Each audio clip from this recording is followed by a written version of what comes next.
most important things is dreams and chasing dreams. The journey won't be easy. It will be like a roller coaster. It will be up and downs. I love driving. I love the adrenaline. You always have to keep challenging yourself. And now it's up to me to be successful in Formula 1. You know, when I drop in a Formula 1 car, I just have the smile. And when I was younger, it was tough. I think I'm already very privileged to be able to achieve such a difficult goal. It might work out, it might not work out. Important to give your best shots and believe it's possible.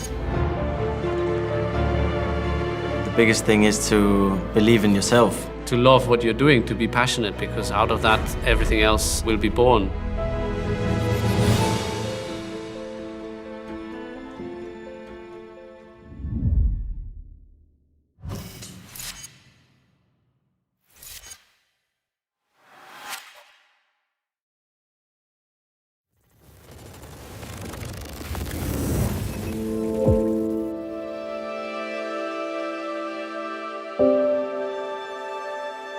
The first time when I tried the go-kart, I decided I'm going to be a Formula 1 driver. And one day I'm going to win races. That's when I decided. I told everyone in my school, at the local go-kart track, and obviously so many people thought yeah, of course, you can dream, but not many people believed me. It's Valtteri Bottas who wins the Australian Grand Prix, and he wins it by a distance.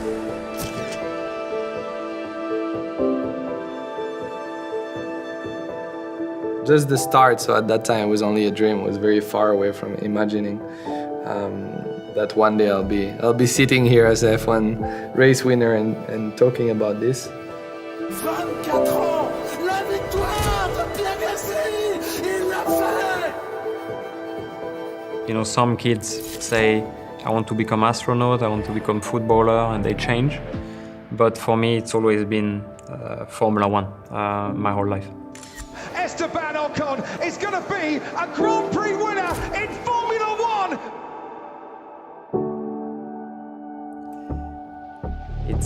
It's a lot of memories, you know, that bring him back, because I was basically taking this little car and doing a track, watching the TV during the Grand Prix when I was younger.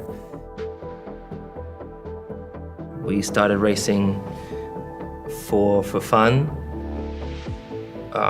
We didn't have a lot of money, so we were really lucky to eventually have people helping us, you know, giving us free tires and some fuel. But it was a struggle, the whole journey, just to keep racing each weekend. But we were racing against a really wealthy family. Beautiful motorhome, they had the best go-karts and all sorts, right? And we beat them with so little. And so it was a real proud moment for us as a family. Lewis Hamilton wins the Turkish Grand Prix and is a 7-time champion of the world.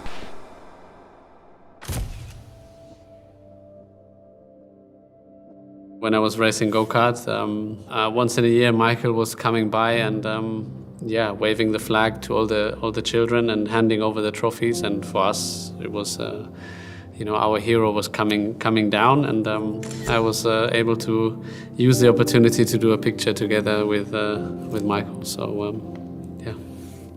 a very special day.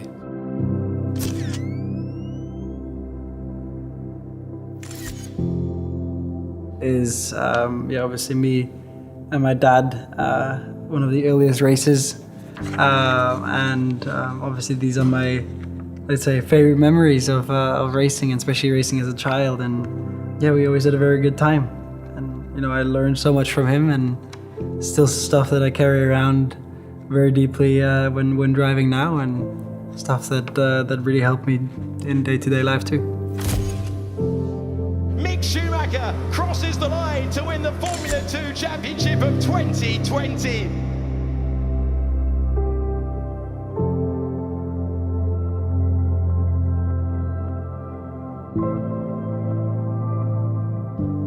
I just saw my dad as my dad, and I knew he was driving F1, but what does it mean F1 when you're 3 years old? I mean, I saw racing cars, that's what I liked, but now when you look back at the picture, of course, it's very special. Max Verstappen, for the first time ever, is champion of the world! I wasn't thinking about Formula One and dedicating my life to motorsport because I didn't know it existed. I just knew there was a go-kart track, that I was having fun, and I like to go to do go-karting, but I didn't know about Formula One or anything else.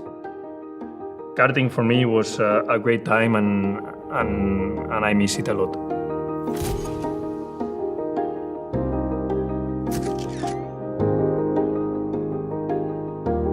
You know, when I was a child, I was more interested in football probably and other sports, and I think motorsport it was more the passion of my family and my father. So I remember that my joy was during the weekdays in the school with my friends and playing football. So, you know, it's not so clear what will be your life, you know, when you are at that age. And I think everything is a game.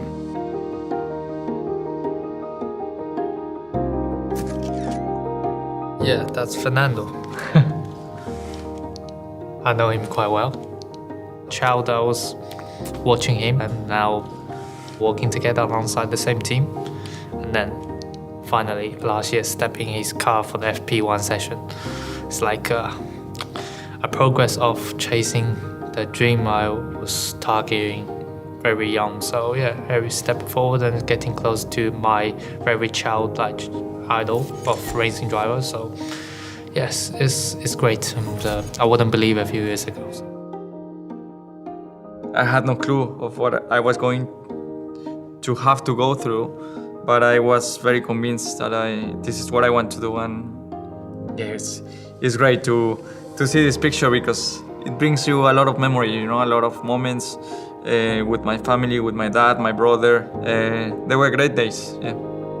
The man who was in last place at the end of lap one comes home to win. Sergio Perez, wow, what a race. At this age, it was all about enjoyment. You know, even at this age, it wasn't like necessarily, am I going to be a Formula One driver? But it was just enjoying karting, enjoying being a 14-year-old. And yeah, miss these times sometimes.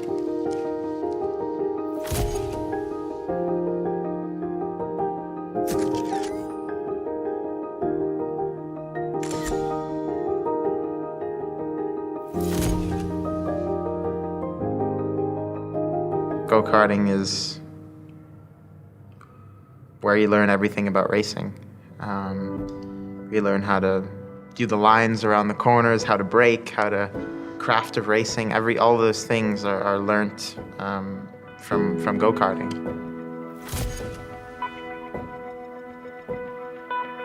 When I grew up going into racing, there's a common conception that to be rivals you have to be enemies. But that wasn't really the case for me. I was very good friends with George, with Charles, Lando. We grew up together. We've come from karting all the way up to Formula One. We've been friends this whole time. No, it makes the racing more fun because at the end of the day, Formula One as a rookie was quite intimidating to me.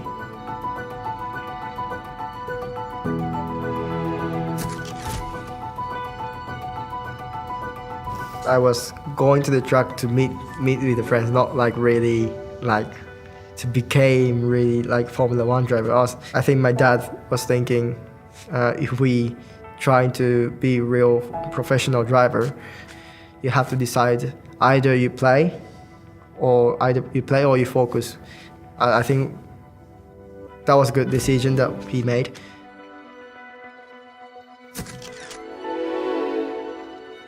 I had quite a big problem with believing in myself when I was younger.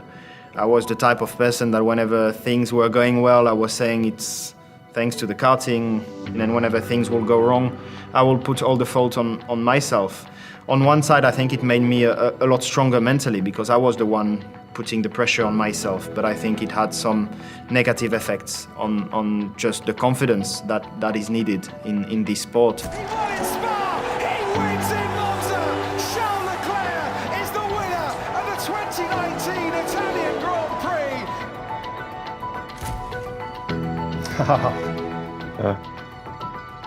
I was sometimes too intimidated.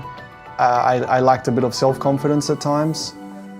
Like, I wanted to be a race car driver, but I knew that it meant I would at some point need to leave home. I would need to be traveling a lot.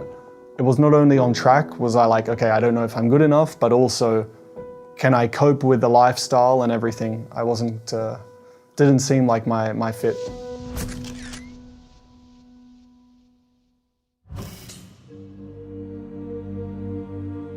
There is a lot of sacrifice involved, especially when you start from a young age.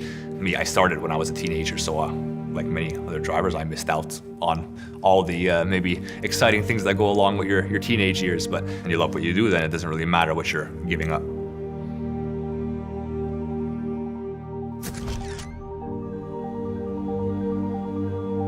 I was very focused on the future and, getting to Formula One. So, when I look back now, there was so many great times that I was maybe just rushing through because I wanted to get to the next point or next step.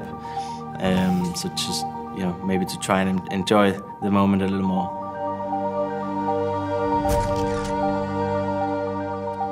It feels very surreal knowing that, this kid is now teammates with this driver. And for sure I wouldn't have believed it when I was, 10 years old.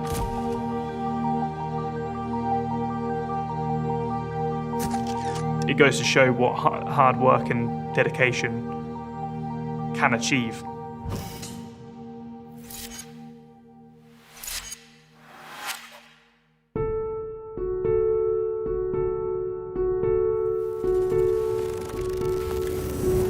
You learn that when you want to get to Formula One, there's only 20 drivers which get a chance. And to be one of those 20, you need to try and be better in every area than all of those 20, but the other hundreds of thousands of kids who are also wanting to have a go in Formula One. And that's a hard thing to realize at such a young age. There's not really any substitute for practicing it, trying to perfect your craft and whatever that is. We have a lot of self-confidence, especially now at this point in our career, and we are very stubborn as race car drivers. So some of us probably think, yeah, I could do it on my own, but yeah, you need a team. You can't do it alone, no. I have to be an engineer in this job. You can't just be a good driver. That won't get you anywhere. You have to be able to understand what these incredibly intelligent individuals are talking about. You have to be able to translate what you're feeling in the car into engineers speak, basically. I can say one thing to the kids maybe learn the English as much as possible. I little bit struggle to communicate with the team, and that's, of course, I had to develop the driving, but I was also need to improve the English. So it was 2018, the first time I came to Europe was a really difficult time. You always have to keep challenging yourself to try and be a better person, because of course there will always be people around who will try to beat you and try to work harder than you do. So you always have to try and stay ahead of them. If you can combine talent and hard work together, that's where you become something special. Yes, the talent is important, but I think the work is much more important. And whenever you have difficult moments, if you analyze it in the proper way, you will understand why this day has gone wrong, and to always remember that you do this for fun. Because when you do things that you enjoy, you naturally do them better. Don't expect too much out of yourself too quickly. Give yourself time to develop. Never give up, there's always hope, and you can always, you'll always come back. It might work out, it might not work out, but I think the most important is that you will learn from it. I think that's the key really to understand, and it needs to be coming from within you, because if somebody tells you need to do this to get to Formula One, it can be powerful, but is it sustainable? I think if it comes from inside you, that's the thing that makes the biggest difference. That you can see there's a lot of kids that is their parents who want them to be there instead of the kids. And once you have the passion and you have the commitment to the sport, then if on top of that you have the talent and the hard work, it is possible. I think dreams come true, and we are a good proof of that. Important to give your best shots and always believe it's possible, because there are going to be a lot of people along the way telling you it's impossible to make it happen, but that's why you got to stay strong. So we start quite late compared to Europe countries or other regions. makes this dream become twice as hard it looks. And then, finally, but I made it. So I'm just really proud of all this. It can be quite easy to let a lot of pressure affects your normal life. I would just say enjoy and keep the fun, and you will get there. It's a sport that will take a lot away from you, but in return give you a lot. The life that you will be able to live after that is filled with so much passion because you're able to turn your hobby and dream into work. Yes, it's incredible, but I got it because of hard work and sacrifice and dedication. And if I didn't, even with the same talent and the speed, I wouldn't be here today, for sure not. If you give it 50%, you won't even get 50% of the way, you will get 5% of the way. You need to give it 120% to have one small opportunity to get that dream and to achieve what you want to, so give it everything.